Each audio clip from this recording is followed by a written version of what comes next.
Hey, welcome to my third stream of the day. It's a bonus stream. I got Marco Martinez with me here, founder and publisher of Clutch Gene Sports. I just put the link to his YouTube channel in the chat in the description. If you don't subscribe, you should. He interviewed the guy who did the cognitive test for the quarterbacks, the guy with the test. You interviewed that guy on your YouTube. It was a hell of an interview. You could check it out. It's there right now. How you doing, Marco? How you doing, Grant? Thank you for having me on, man. So the guy that I interviewed was Brandon Alley, the owner, the co-founder of S2 Cognition, who actually was a big part of the piece with Matt Barrows. Yep. I met Marco, what was it, 3 years ago? Marco was in college, and he was like an amateur NFL draft scout. Now he's like an insider. I mean, he knows more people than I do, and he is still quite knowledgeable, researched, and opinionated on the NFL draft. So I'm going to get your thoughts on what the Niners should do heading into free agency and with their picks. But first, there's a little bit of news that came out this afternoon. Phillip Rivers reached out to the 49ers last year, midseason, apparently. I guess after Jimmy Garoppolo went down and was like, hey, I'm a Hall of Fame quarterback. Do you want me? And they were like, no. It's kind of interesting. Came out today. Now that we know how the Niners season ended with Josh Johnson put in a terrible position and Brock Purdy handing off, what do you think of this news? It's kind of weird, man. Like, you really believe Josh Johnson, who has never made a real like NFL roster, over Phillip Rivers? Like, even if you sign Phillip Rivers, whatever, you move money around to give him more money to be your backup. Like, realistically, you have Phillip Rivers in the NFC Championship, and you probably win the damn game with Phillip Rivers. But instead, they go, hey, Brock Purdy is better than you right now. Like to me, Brock Purdy wasn't even better than Phillip Rivers at the point when Jimmy Garoppolo got hurt. So that's wild, but also puts kind of confidence in the Brock Purdy movement that's going on right now. It's amazing. I mean, I guess maybe Phillip Rivers didn't want to come and be Brock Purdy's backup. But if the Niners really thought, I can't get over them thinking that Josh Johnson was the best option. And it's like, because he knew the system, because Kyle Shanahan didn't have time to teach the system to someone else. All I know is that Sean McVay made it work with Baker Mayfield. He taught him the system in 2 days. Kyle Shanahan taught Christian McCaffrey the system in 2 days. But at quarterback, the most important position, they were like, you know what, we got to go with someone who is just essentially like mentally ready to handle it, but not necessarily physically. That kills me. Uh-oh. Marco's going to come back, though. Marco's got great internet. This is one thing I know about Marco. Great internet.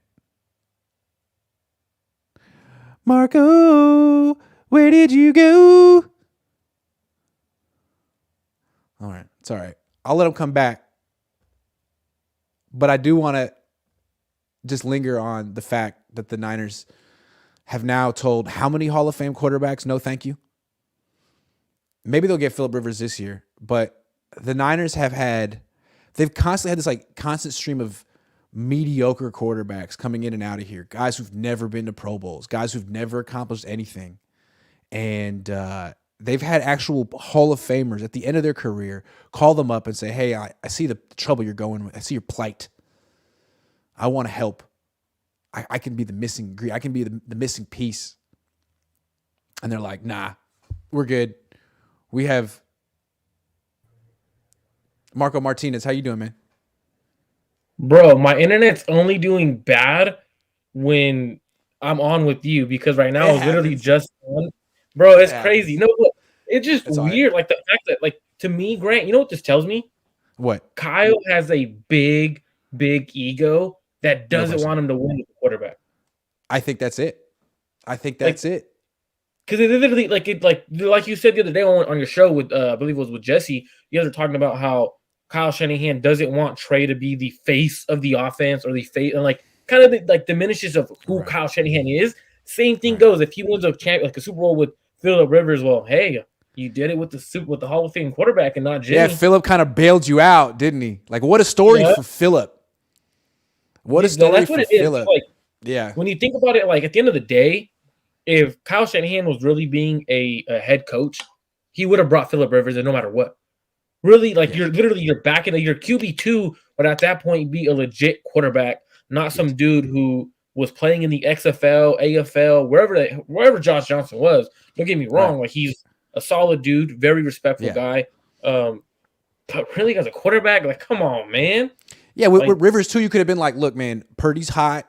Like, there's no rush for you to play. You can come in here, learn the system, play and practice, and then if Purdy ever falters, you'll be ready and you could step in a playoff game. And the Niners really didn't have that kind of foresight when, no, it seemed like what the Niners were hoping was, hey, Jimmy's going to come back. Jimmy's going to come back. No, he's not. You played yourself. Marco could have told you. I could have told you Jimmy wasn't coming back. Maybe he misled you. I don't know. If he did, good for Jimmy because you had it coming for not being so easily duped. And you could have had Phillip Rivers. That's a tough one. Put salt on the wound. and the crazy part is though, is Grant is like Jimmy had no reason to come back. Come back, get hurt again, lose money. Come back, play bad, lose money. Like his whole focus was get healthy, get to the free agency period, go sign with someone else. It was never to come back with the 49ers. Like, I don't get what Kyle and John kept saying. Oh, possibility. Well, I mean, possibility. Jimmy could have actually played, from what I was told, in the divisional round. Like, that was what I was told, is he could have been active during the divisional round. They decided, hey, we're not going to have him active. He decided no. Him and his camp decided no. Comes out after the fact that during the game or whatever, he told Kyle, I wish I had a helmet. Yeah. You could have had one, man. Don't play that card. But because at the same time, like, high ankle sprain's a serious injury, but Patrick Mahomes got it, and he didn't miss any games. I mean, it seems like, yeah, it's tough, but you're not playing running back. You're not playing wide receiver. The question is, like, do you want to play at 60%? Patrick Mahomes was like, there's nothing keeping me off the field. I'm still going to be the best player on the field at 60%. Jimmy apparently was like, yes, I do, but not for you. You know what I'm saying? Like, for whatever reason, he was like, I'm not doing it for you. And I get it, man. You had no guaranteed money. They're going to spit you up and throw you out. They've already tried to replace you multiple times. I have nothing against Jimmy Garoppolo. In fact, I kind of respect it. But I'm just surprised that Kyle Shanahan and John Lynch were surprised. Like, you're surprised? Anyway, you blew it. There were better options out there. I was thinking Cam Newton. No, Phillip Rivers had started playoff games, had won playoff games. Man, that's...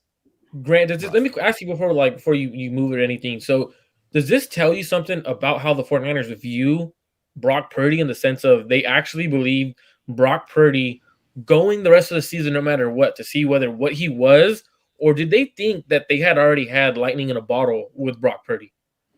I think the second one. I think the Niners got way too drunk on Brock Purdy juice. I think he had a couple good games, beat Tom Brady, scored a bunch of points, and the Niners like, this is our guy. Kind of like what they did with Jimmy Garoppolo. Now, they're not the same quarterback. They're not. But it's the same reaction from the 49ers. Oh my God, 5 good games. He's our guy. Like, just like you wrote off Trey Lance way too soon, you might be jumping in someone's bandwagon way too soon. It's been half a season. He's already got a serious injury. Chill. But I do feel like everything the Niners have done has indicated that they're all in with Brock Purdy being their future, which again seems like a mistake. And not that he's a mistake. Not that he's a mistake, but just putting all your eggs in one basket is a mistake. Yes. Yeah, I get what you're saying. But so, like, the thing that's crazy is, like, the way they went about it, right? So, the Dolphins game, did they really think they had lightning in a bottle during that game? Because I'm sure that's when Phillip Rivers called. I'm guaranteed, hey, you guys just lost Jimmy. I could come play. I could be there. Right. I could be there tomorrow, right? Yeah. On the way home, I could save your season. Exactly. I was there at the game. On the way home, I get a call. Hey, the Niners just are signing Josh Johnson from the. I'm like, what? Like, out of all players, like, now that's where I'm like, okay, this is where I think the 49ers got caught up. Not necessarily with thinking they have lightning in the bottle. I think it's more so Kyle's ego, the fact that they didn't want to admit that they were wrong about Jimmy Garoppolo. Just a lot of things internally that the 49ers organization was like, we screwed up keeping Jimmy and not getting a legit backup to Trey Lance. I think that's where it went, and they got lucky. Kyle Shanahan got lucky with a quarterback like Brock Purdy that was like, hey, you actually got something good here, man. Yeah, but I mean, at this point, they went out and traded for Christian McCaffrey. Brock Purdy got put in a situation at the end of last year where, like, dude, 50 quarterbacks could have succeeded in that situation. How do you miss? Checking down is always a great choice for a quarterback on this team. Like, I'm not nothing to take away from Brock Purdy because he did do some high level stuff, but come on, man. He got put in the best situation possible. Phillip Rivers would have looked good, you know. The only Phillip one who Rivers wouldn't look good is amazing. he would have looked amazing. But yeah. Anyway, that's unfortunate that Kyle Shanahan doesn't take the quarterback position. See, to me, his whole thing is I'm trying to win a Super Bowl with an average quarterback. And I don't understand why that's in his mission in life. And I don't understand why he's so intent on building through his defense, man. Like, you're an offensive coach. It's all about defense here on the 49ers. Like, how many defensive players, how many first round picks? Can't you build an elite offense like Andy Reid does? Andy Reid has a good defense and a great offense, but you're the other way around. I don't understand that. It's so weird to me. I think it's more so to do with the fact that John Lynch is the guy that is drafting, and John Lynch also wants to, and egoistic, right? Like, I want to be the guy that built this great organization. Well, no, buddy, you're a guy who is behind the scenes. You're a great face of the organization. Let Adam Peters do what he needs to do. Get out of here. Go back to the media. Let Adam Peters do what he needs to do, because that's exactly why Adam Peters stayed, not to be the second guy. It's because Kyle Shanahan wants Adam Peters there for the offensive guys and the defensive guys. True. Also, I think there's Mike Shanahan in the background. I think Kyle's a lot like him. And if you remember when Mike won his Super Bowls, it wasn't with John Elway throwing the ball 500 million times a season. It was with a great defense and Terrell Davis. So I still think that Kyle thinks that the way to win a Super Bowl is with great defense and a run game. And I would have to disagree. In 2023, they don't let you play defense. It's a penalty to play defense in the NFL in 2020, especially in the playoffs. And running the ball, like, yeah, it's important, but you have to pass the ball a lot and effectively to beat the Chiefs. Otherwise, the Eagles won time of possession. You can't win that way. So anyway, the Niners will try. They'll try. And the thing too, though, if Kyle wants to go back to that old school mentality that his dad did with Terrell Davis, you got to have the running back for it. And to be honest, they don't have the running backs, or they don't have the physical back. I mean, Jordan Mason's there, but he doesn't want to use them because he's a rookie. He's afraid to use the best players on his team because they're either rookies or, hey, you know what? You didn't do good that practice. You're in the doghouse, Danny Gray. I don't want to use you. I need speed, but no, I'm not going to figure out how to create space for you to use your speed. Just weird behavior. Yeah, some rookies like missed up an assignment in a practice one time, so he can't play, even though whenever he's actually been put in the game, he's produced. That kind of stuff is annoying. So Brock Purdy, news came out today that he was going to have surgery this Wednesday. Apparently that was wrong. And then after that, it was reported that he's going to have surgery on Friday. I mean, and then when it was presented as good news. Like, hey, he's good to go. Surgery Friday. I'm a skeptic thinking, what happened to Wednesday and why not Monday? And it's been like a month and a half and we're still waiting. How do you take this news? Right away, I tweeted out, I was like, there is not 100% certainty that his surgery is on Wednesday. I don't get why people were like, yeah, he's getting surgery finally. And then like an hour later, it was reported that it's actually Friday. I mean, even when that happens, it still might get pushed back. Realistically, like the throughout the days, a couple days that he has, the swelling could reoccur. Like from what I've heard is the swelling is down. And he's ready for the surgery. But that could re-swell on him at any moment. Of like him just walking around, accidentally banging his elbow on something. So it's honestly up in the air. Hopefully he gets the best results. Sounds to me, the way they keep pushing it back, like Brock Purdy and the surgeon want to do what's best for Brock Purdy, but the 49ers are like, hey, listen, dude, this is I got free agencies in like 2 days. I need to sign a quarterback. What are we doing here, bro? Like, that's what I see. It kind of feels like there's this artificial deadline that the Niners have imposed. Like, hey, take your time and do what's best for you up until a point. Like, fair is fair. We got free agency in a week, bro. So legal tampering period starts on the 15th. They're trying to get this surgery by the 10th. That gives them a 5-day window to figure out what the rehab's going to be and figure out who they're looking at quarterback. Legal tampering period is on Monday. Free agency opens on the 15th. Oh wow! I thought it would. Okay, hey. I'm pretty sure legal tampering period is Monday the 13th, and then free agency opens up Wednesday the 15th. I could be wrong. Either That's way, why it's a brief window. Either yeah, way, yeah. one way or another, it's a brief window, and the Niners are probably putting a little pressure, which again isn't fair. Isn't fair. And if Dr. Meister, you be the one who steps in for Brock and says, hey, you know what? He's not ready. If that's the case, don't let John Lynch and Kyle Shanahan push you around. You work for the Texas Rangers. You know what I'm saying? You don't work for them. Do what's best for Brock. So now this goes into the fact that like the way, because you see it the same way, like kind of feels like they're rushing um, Brock Purdy and the surgeon to, hey, get it done. We need to know what's going on, right? Yeah. Do you think the 49ers are mishandling this entire quarterback situation? Because I feel like they're rushing Brock, and then it feels like they're, hey, Tom, can you come save our jobs? You want to win a Super Bowl and save our jobs? Kind of thing, Yeah, like going let's around, mention that there was a report today that if they get bad news with Brock Purdy, that the Niners will give Tom Brady a call. Again, that almost feels like a threat to Brock through the media. Like, hey, bud, if you do what's best for you and you're not back in September, well, don't come back at all because we're going to get Tom Brady. There's that, right? Yeah, hey, you think about yourself and your own career, but we're going to win a Super Bowl. We're going to bring in Tom Brady. So it's up to you. You can either have a little urgency and come back and take one for the team or let Tom Brady take your title. What do you want to do? So there's that. it's gonna be weird because from when I was I do more of the talk to agents people. I try to do that because that's the career I want to get into at the end of the day. And I was talking to someone and I was like, hey, what's your thoughts on this Brock Purdy situation? And he literally was like, one, this story came out about his like intelligence, that the IQ stuff came out because Brock Purdy's camp is trying to save his value. Because if he has Tommy John, he's probably done. They're like, think about Ooh, his career, right? So now it right. looks like that they're trying to save face in the sense of, hey, Hey, don't forget Brock. There's something special about him that's not physical. Yep. exactly. So then the Yep. the physical aspect is once he loses that arm strength, that's why the If, 49ers are but kind of telling him, well, there's a chance, man. Like yeah, no there player is. ever There comes is. back with full arm strength. It's just not It's possible. true.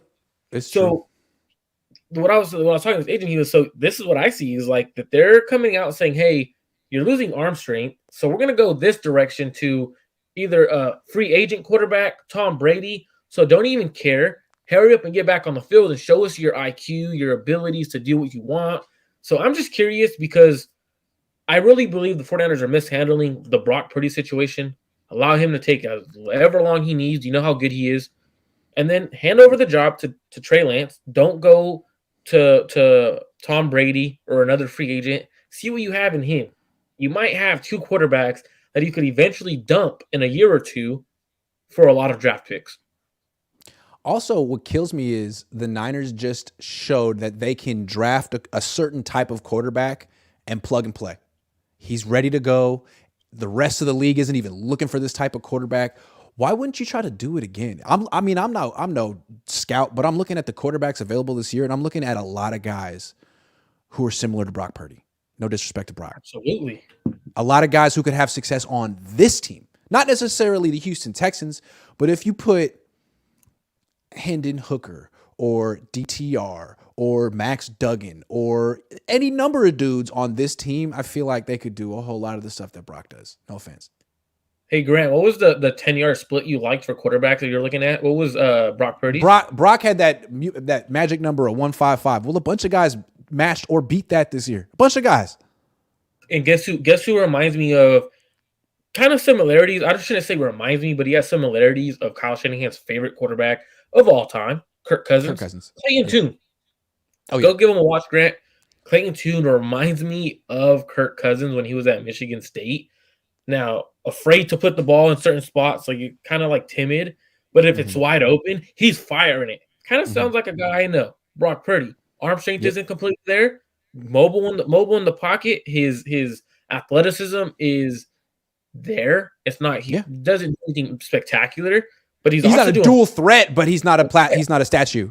Yeah. yeah. So he's not the Jimmy Yeah. Garoppolo, but he's more like the Brock Purdy, where as soon as something breaks down, he can make something happen. That's who I think Kyle Shanahan should go after. Like, I mean, if you're gonna draft a guy anyways, might as well go after a guy who has shown flashes of things.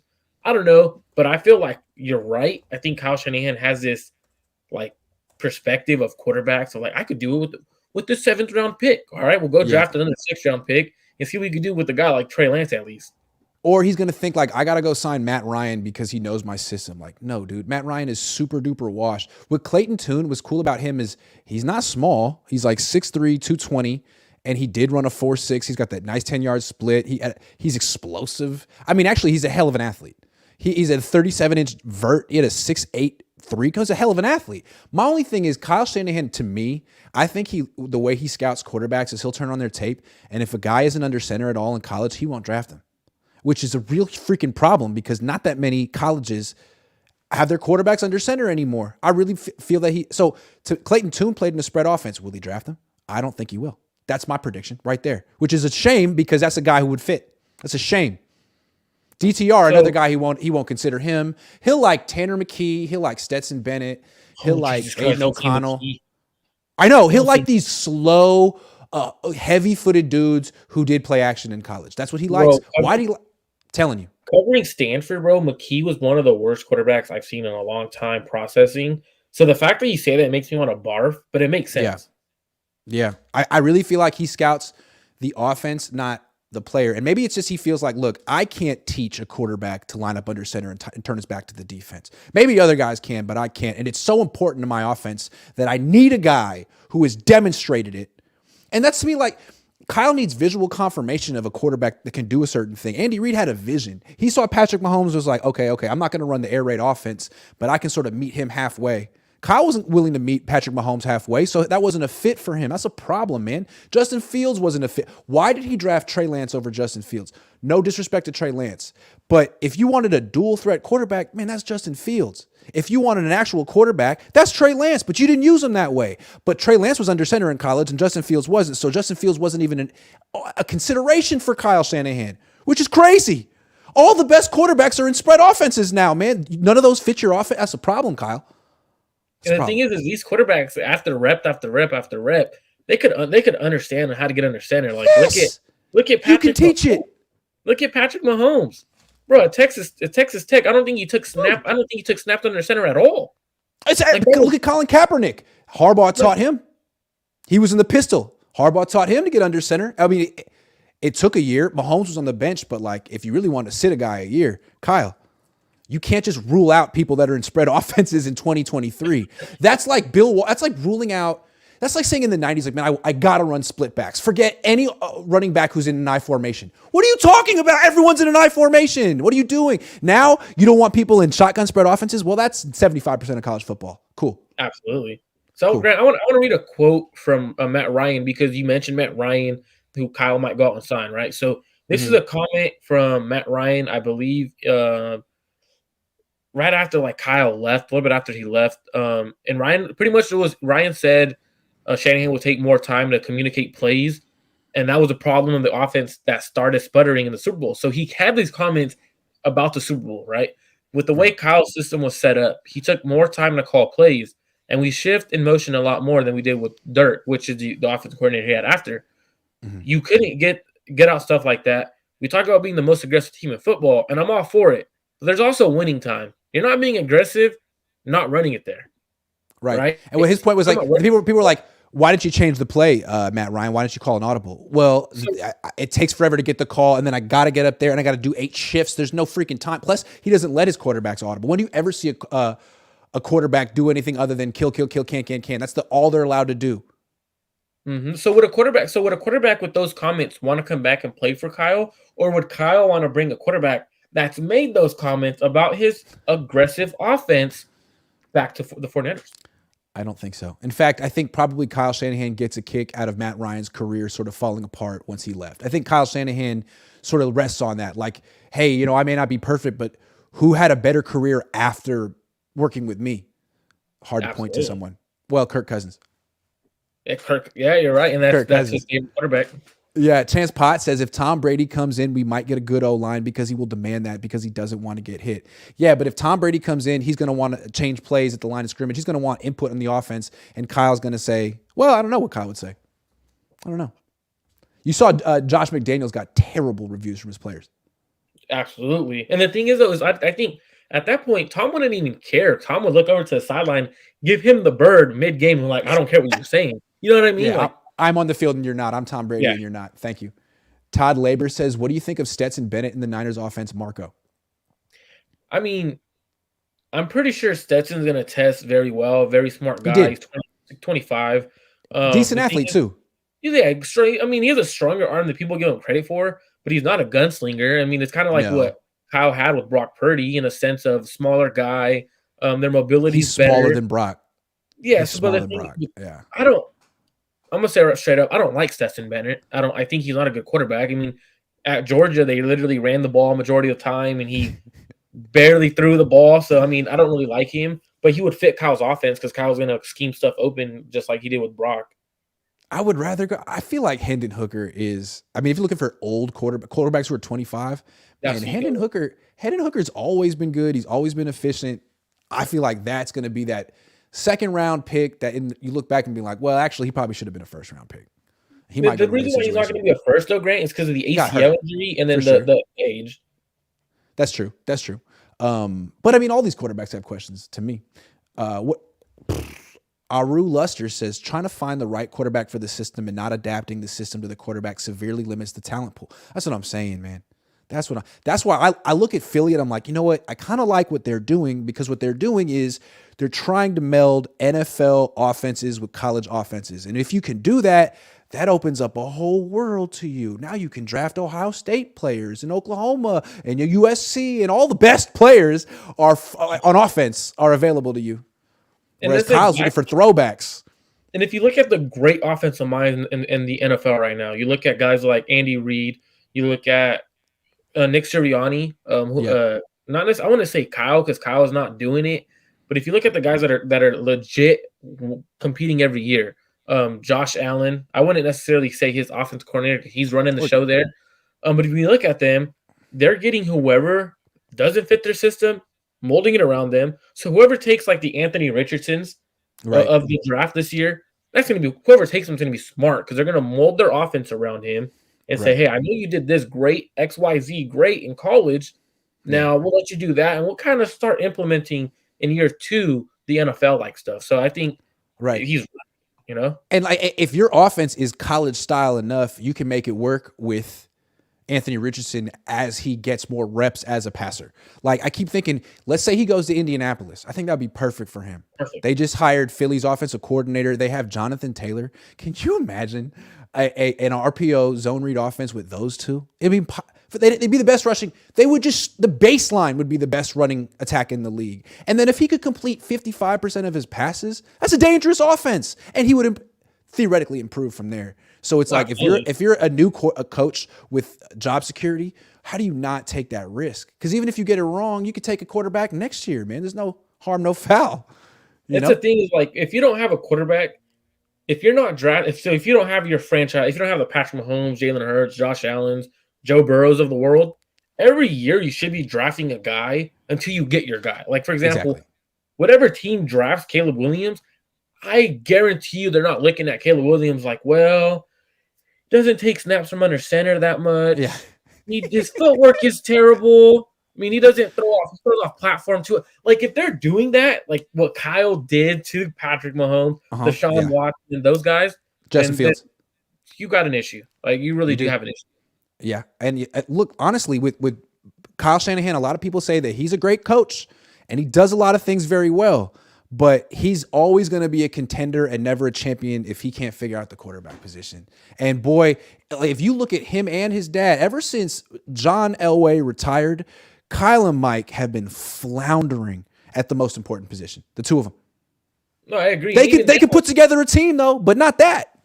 But the thing is that we could talk about Kyle as being a great coach, but a great coach, Grant, to me, doesn't have his players dictate who he plays and dictate. Good point. Because if that was the case, I guarantee you, if we go back to Philly, right? If we go back to Josh Allen's time, his rookie year, and we were to ask those players what they thought, they're going to say, "Well, this quarterback had flashes. He had flashes, but he's not doing good. We're not getting the results we want."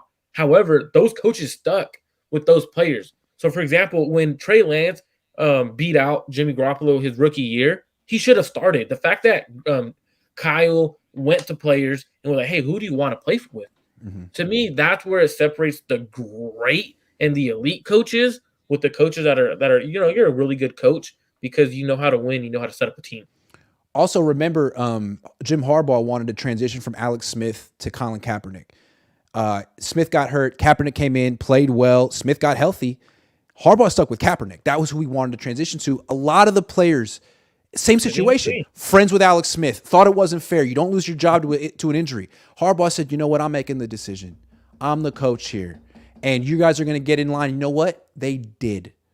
They did. And you know what? It was the right decision for that team.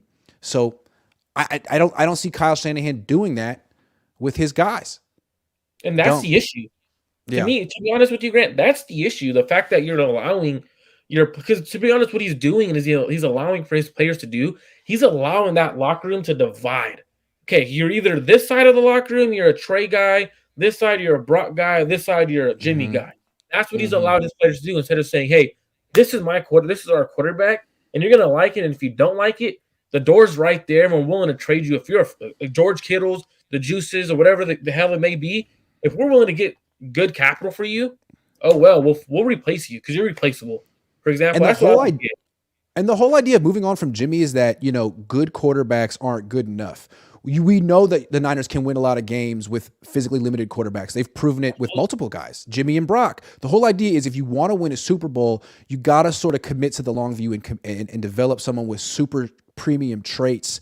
And what's interesting is it seemed like Kyle understood that for a second, but then he reverted back to his comfort zone, which is let me just win games with someone who knows my system, which is unfortunate. At the end of the Super Bowl, when the Chiefs won again, there was a really interesting moment where Andy Reid's being interviewed on television by Steve Young, and Steve's like, what did you learn from this whole experience, yada, yada, yada. And Andy Reid says, you know what?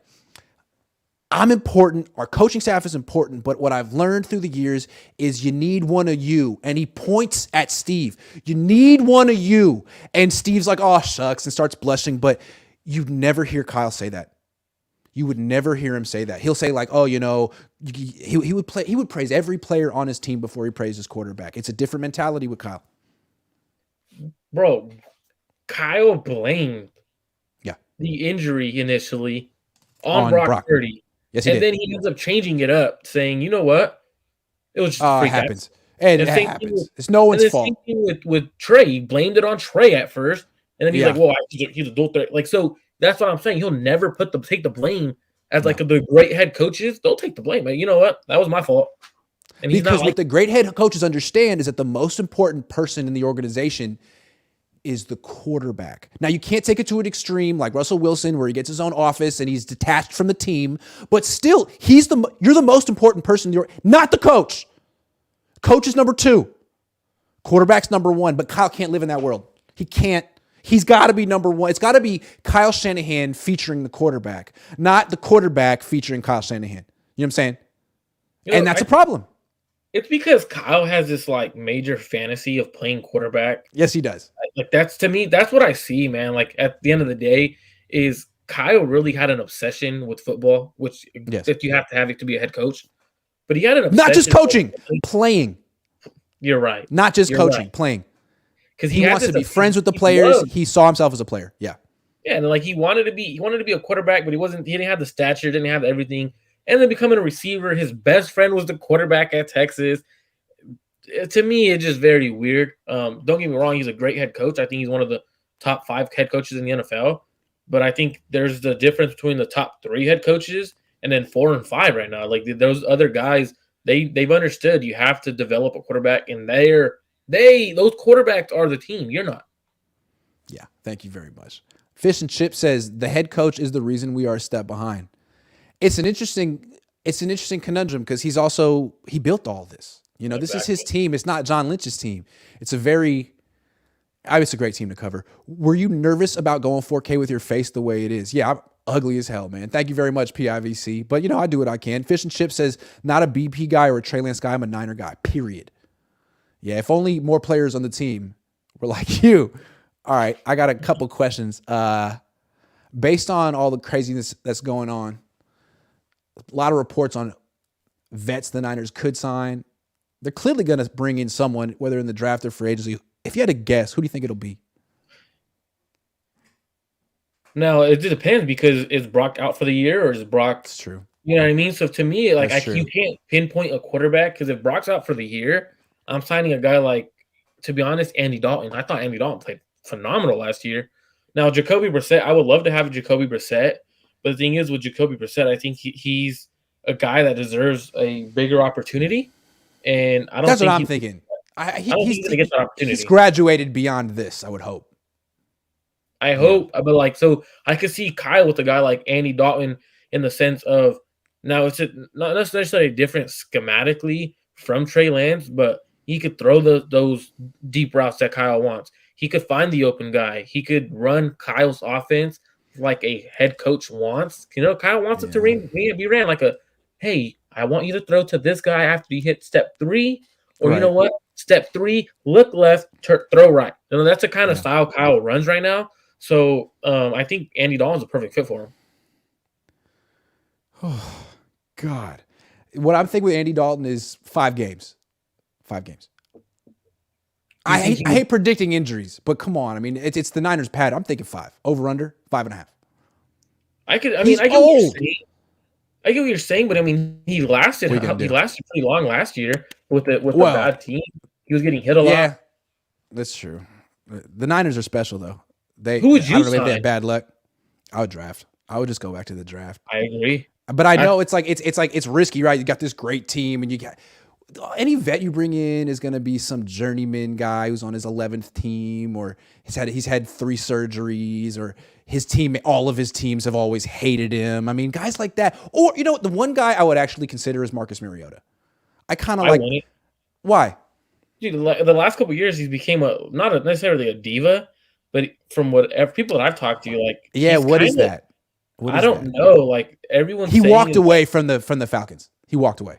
pretty much. But the thing is, Yeah. though, and I don't necessarily buy these narratives of these guys, right? Like, don't tell me Marcus Mariota randomly one year decided, you know what, I'm gonna be a jerk.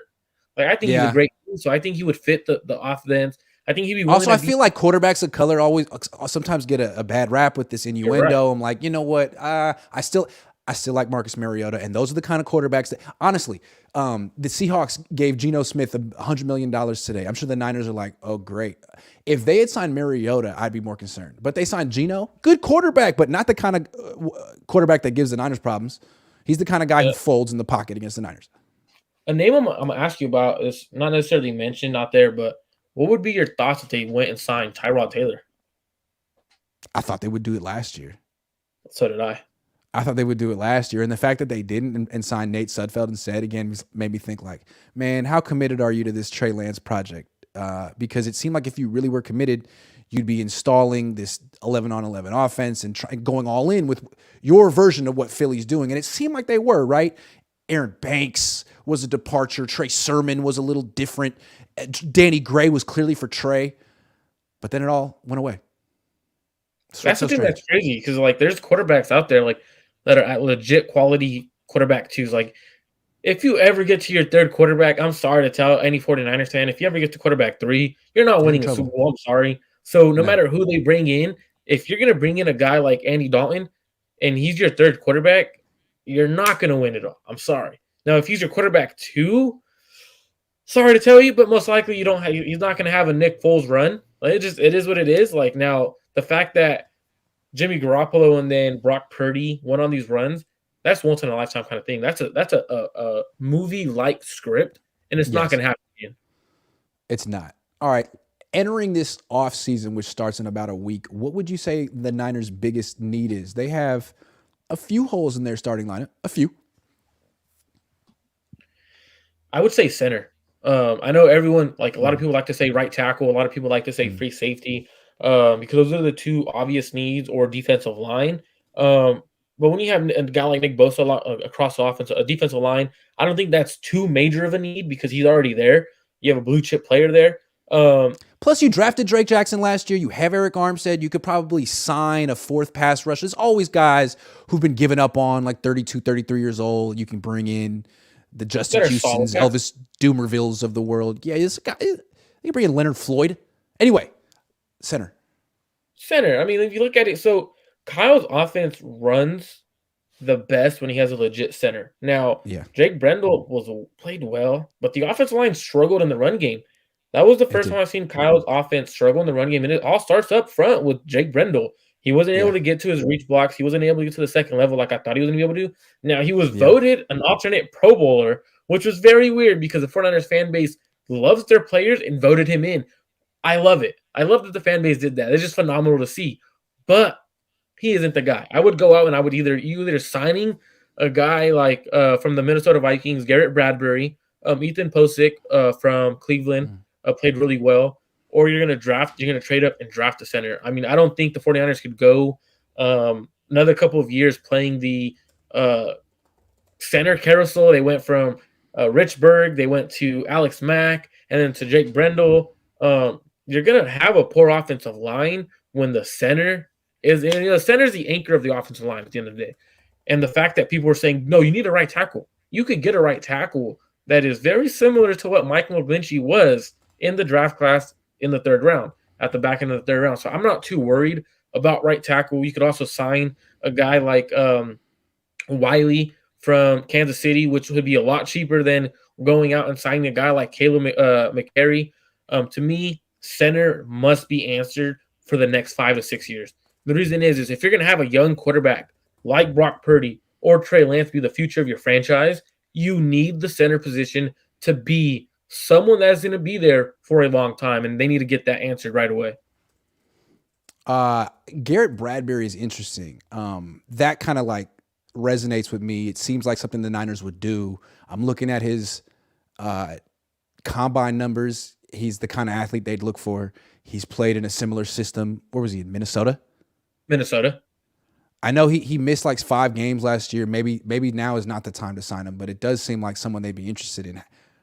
Do you think they would sign him? How expensive is he going to be? I mean, I don't think he's going to be crazy expensive. I think you could get him for. So I know, like, if I was to go look on the spot rack, they'll probably have him around 11 million Okay. average per year, which is actually fairly a good deal for a starting caliber center. Now, Good guess. playing Good guess. You're good. 11.9. 10, I guess 11.9. 10. I guess 11 because he's a little bit better 11.9. than 11.9. perfect. That's pretty So good. Yeah. So for me, I would rather sign a guy like a starting caliber center, and then sign a Wiley from Kansas City at right tackle. Nothing too crazy, not the major need. But that center position needs to be answered, man. I'm tired of Kyle going from, hey, you know what? He tried with Western Richburg, and then he was like, hey, Alex, can you do 2 years? Come on, man, 2 years. And then And he was like, Alex yeah, got absolutely. Yeah, gave yeah, him of one. course. I mean, Was it one 2 or was it 2? You gave him 1. might have been one. It was 1. Yeah. Might have been Anyway, one, but it was but less he than they tried to give expected. 2. Yeah. Yep. So the thing is that once you get that guy, that center, to match with your quarterback of the future, the whole offensive line, the great quarterbacks have always had their center. So to me, once you get that guy, I think the offensive line will kind of be a lot better because he's calling out protections, takes the pressure off of the quarterback. I don't know. I just think the center position is the biggest need. Yeah, and if you remember, they signed Richburg. I think he was 27. I think they gave him a 5-year deal, and Mm-hmm. this year would have been the final year of that deal. So the Niners under Kyle have made large, long-term investments in free agent centers in the past. This would kind of be up that alley. I think Bradbury's a better player than Richburg was. I think he's a better athlete than Richburg I think was. he is. I think he is. I think that would be an upgrade. And Andrew Wiley, the thing about him is he would be an upgrade over McGlinchey, and he'd be cheaper than McGlinchey. A lot cheaper. Look, I know a lot of people, Niner fans. McGlinchey isn't terrible, but man, that contract is going to be terrible. Whoever gives it to him, wow. It's going to be the Bears. I feel like the Bears are going to overpay him just because they need it. They need to help Justin Fields. Like, to me, That's not going to hey, help Justin Fields. It's not. But this is what they need to do. Their fan base has been giving them a lot of pressure in the sense of, hey, you need to upgrade that offensive line. So now they feel obligated to the fact that I think they traded away like pick 32 for Chase Claypool, I believe. Why would you do that? So they don't have their entire spew of picks because they traded pick 32 30. Well, it would be 32 because someone got pick taken away in the first round. So they would have pick 1 and pick 32 or 33 or whatever. They traded that away for Claypool. So they have pick 53. So they could take a right tackle there. But if they go out and sign someone like Mike McGlinchey, then at pick 53, they could go and upgrade somewhere else because I really believe they're going to do that. They're going to do that stupid signing. Let me ask you a question. What's the worst franchise? The Bears or the Arizona Cardinals? Washington Commanders, but they're bad too. But are those the three worst ones? I mean, Arizona charges their players to eat if they eat. Like they charge them for like certain things, wild. Right? Wild. Yeah, wild. Hey, that's you know what that is? That's Moneyball, Oakland A's kind of stuff. Yeah. Like, hey, we don't have money, so you want a drink? Hey, that's gonna be $5. You want a smoothie? That's 10. Hey, do you want to eat lunch today? Are you sure? You don't want to call your wife to pack you lunch today? Honestly, man, how do you sign free agents when that's your reputation? I don't understand. You overpay. How do you sign them? Hey, if the other team's offering you 14, I'll give you 17 million. Yeah, it's like, man, if I'm gonna have to pay for my own lunch, you're gonna have to give me an extra $1 million, man. I'm not paying for my own lunch. Yeah, that's hilarious. Not a BP guy or a Trey Lance guy. We got you already. Hold on. I'm gunning for the head coach this year. Last chance. Last chance for Kyle. Fish and Chip says massive sinkhole on the right side of the O-line. Yeah, I'm also questioning Burford too. I mean, he held his own as a rookie, but what's the upside there? I will see. Pro Bowl player. You really think so? The first day I seen him, I went to camp. What do you like about Burford? What do I love about him? Yeah, tell me. I love his strength. I love how his timing with his hands is very. He's got length. He's got length. You don't necessarily need length to be a good offensive lineman. It's a matter of knowing when the proper time is to actually strike. So he's very patient. Now, when he's new to the guard position, he was a tackle. So the fact I see is athleticism is good. His strength is good. Okay. His footwork is much better than I thought it was going to be at guard. Size. He's an overpowering guy. Now, with another year in a strength room with the 49ers staff, I think he's going to be a very, very good player, and his upside is a Pro Bowl player. Cool. It seems like at their guard positions, the Niners aren't super concerned about speed. I mean, neither Aaron Banks or Spencer Burford are the fastest guys, but it seems like the Niners are sort of – because it used to be all about outside zone and getting out, but now it's like you're kind of gearing up for maybe a Trey Lance offense with the zone read and Christian McCaffrey, and maybe they just want to be able to push people back in the interior. Well, it's because like a lot of these teams are trying to go reverse.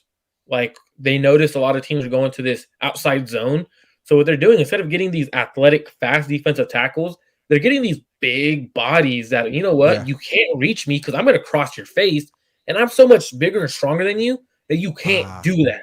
So what they're doing is I'm just going to push you back in the backfield. Yeah, absolutely. Yeah, so you run that outside zone. I'm going to cross face and I'm just going to bull rush you into the backfield. So I've noticed like a lot of if we're looking at these defensive tackles coming out that are going higher in the draft, they're becoming a lot bigger and more athletic. So you look at these guys running, man. These dudes are 300 pounds running freaking 5 flat 40s, man. Like it's ridiculous. So they're athletic, but they're 320 running like this. So you have to get bigger, less athletic guards. Yeah, and which is kind of the reason why the outside zone maybe I don't know how effective it's going to be in the future going forward as football evolves. It's interesting to think, like asking your right guard to do a reach block on Chris Jones. Hey, go get him. Like, are you kidding? That's impossible. I can't. It's not going to happen. Not going to happen. So what are we going to do? What if that's play side too? How do you run outside zone to Chris Jones to the 3 techs? It's like it's impossible. Yeah. And then that's why Kyle started going a lot of inside zone. Right. And if you're going to do inside zone, then you might as well have the quarterback involved with a little zone read, and then you have a quarterback like that, but he's hurt. Final question. Free agency is about to start. Not what they should do, but give me a prediction. I think the Niners have at least one big move, but one big move. If they're going to make one big swing, what'll it be? Last year it was Charvarius Ward. I mean, it's going to be another Charvarius Ward signing in the sense of it's not going to be the top dude at his position, but it's going to be a guy that's going to impact the 49ers. It's going to be hopefully the right signing And if I was the 49ers, there's a couple guys I like. Garrett Bradbury is a big one. If you want to go towards the defense side of the ball, if I'm the 49ers, so teams are going to overpay guys like the Marcus Davenport of the world, right? They're going to go try to sign that guy because he was a first rounder. He's a guy that could get you 10, 15 sacks a year. 3-down lineman, yeah. Yeah, 3-down lineman. Yeah. But if I'm the Yeah. 49ers, what I'm really trying to go out and sign, and it's going to be an interesting name, but a lot of people are overlooking Yannick Ngakoue. Now, Yannick Ngakoue to me is a player that you line him up outside of Nick Bosa.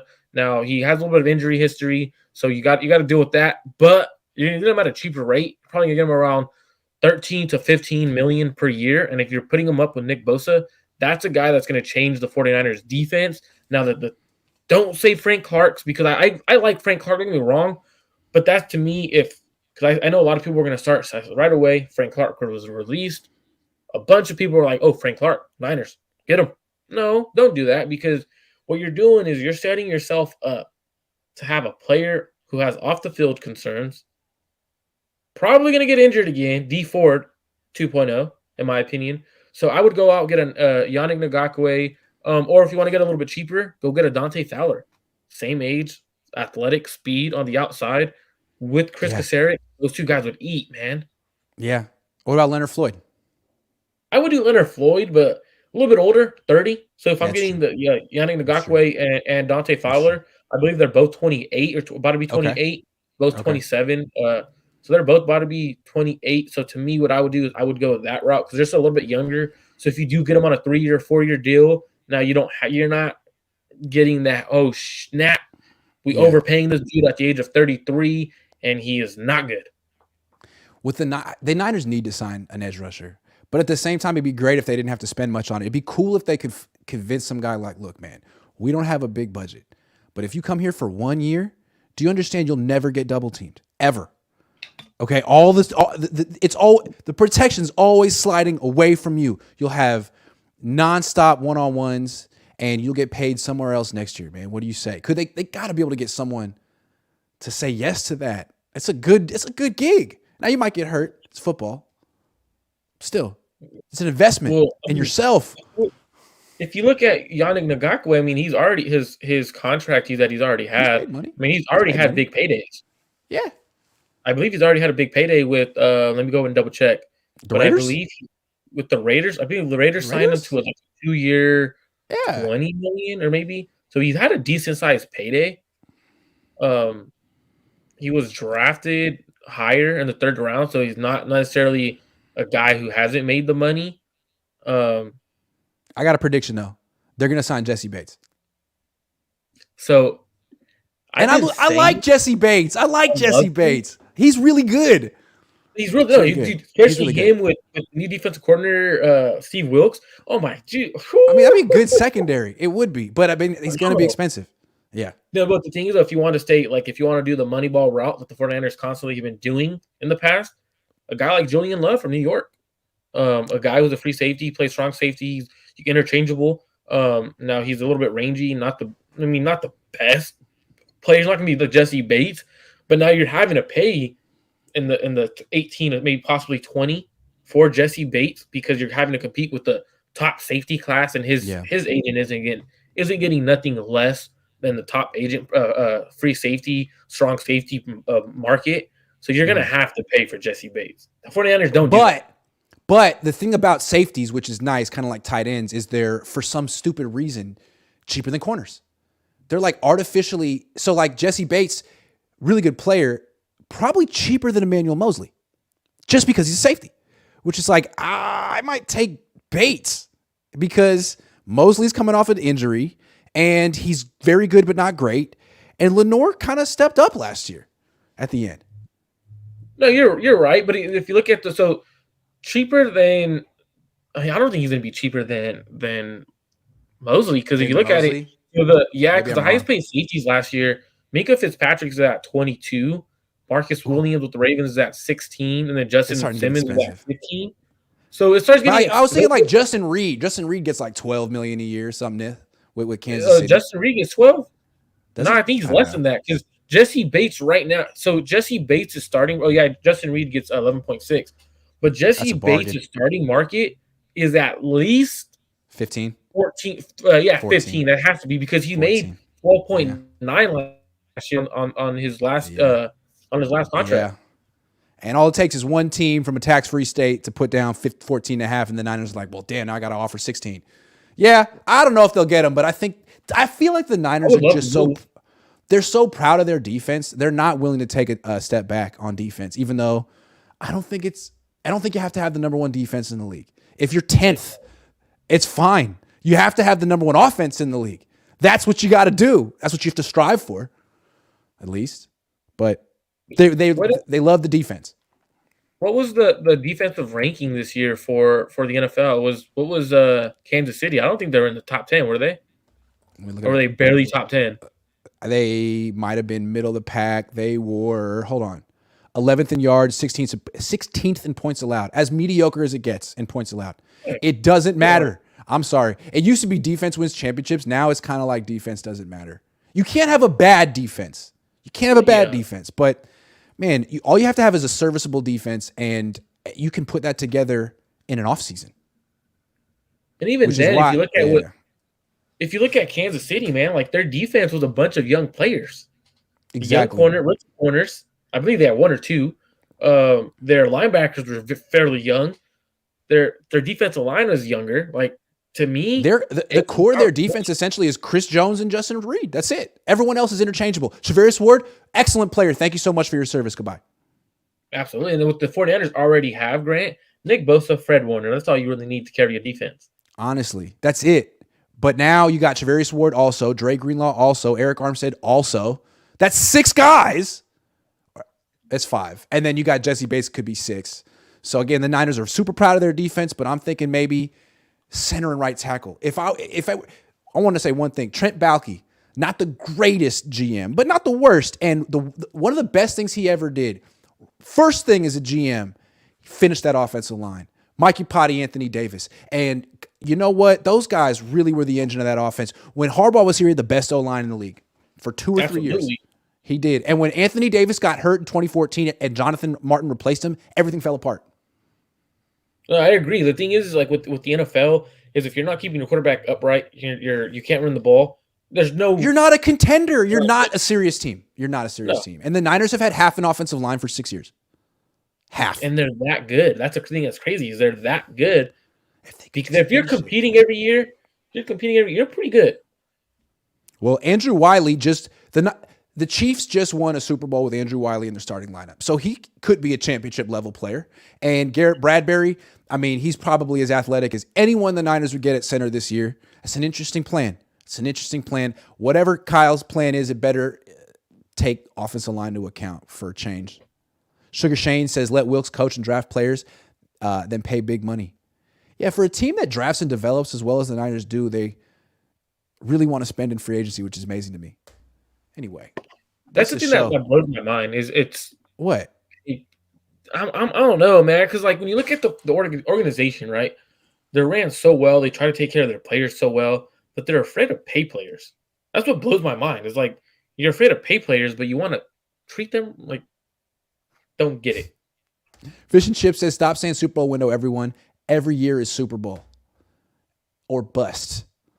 Anyway, Marco, again, if you don't subscribe to Marco's YouTube channel, Clutch Gene Sports, he has an exclusive interview from just last week where he interviewed, again, I forget the guy's name. Say his name. Brandon Alley, who works for the company that does the cognitive test for Brock Purdy. It was, man, I suck at talking. Anyway, I'm going to be on Marco's channel later this week, and Marco's going to have a bunch of people on this channel. He's grinding, so I suggest checking it out. I'll be there. Hey, thank you, Grant, for having me on, man. I appreciate it. Thanks for watching, everyone.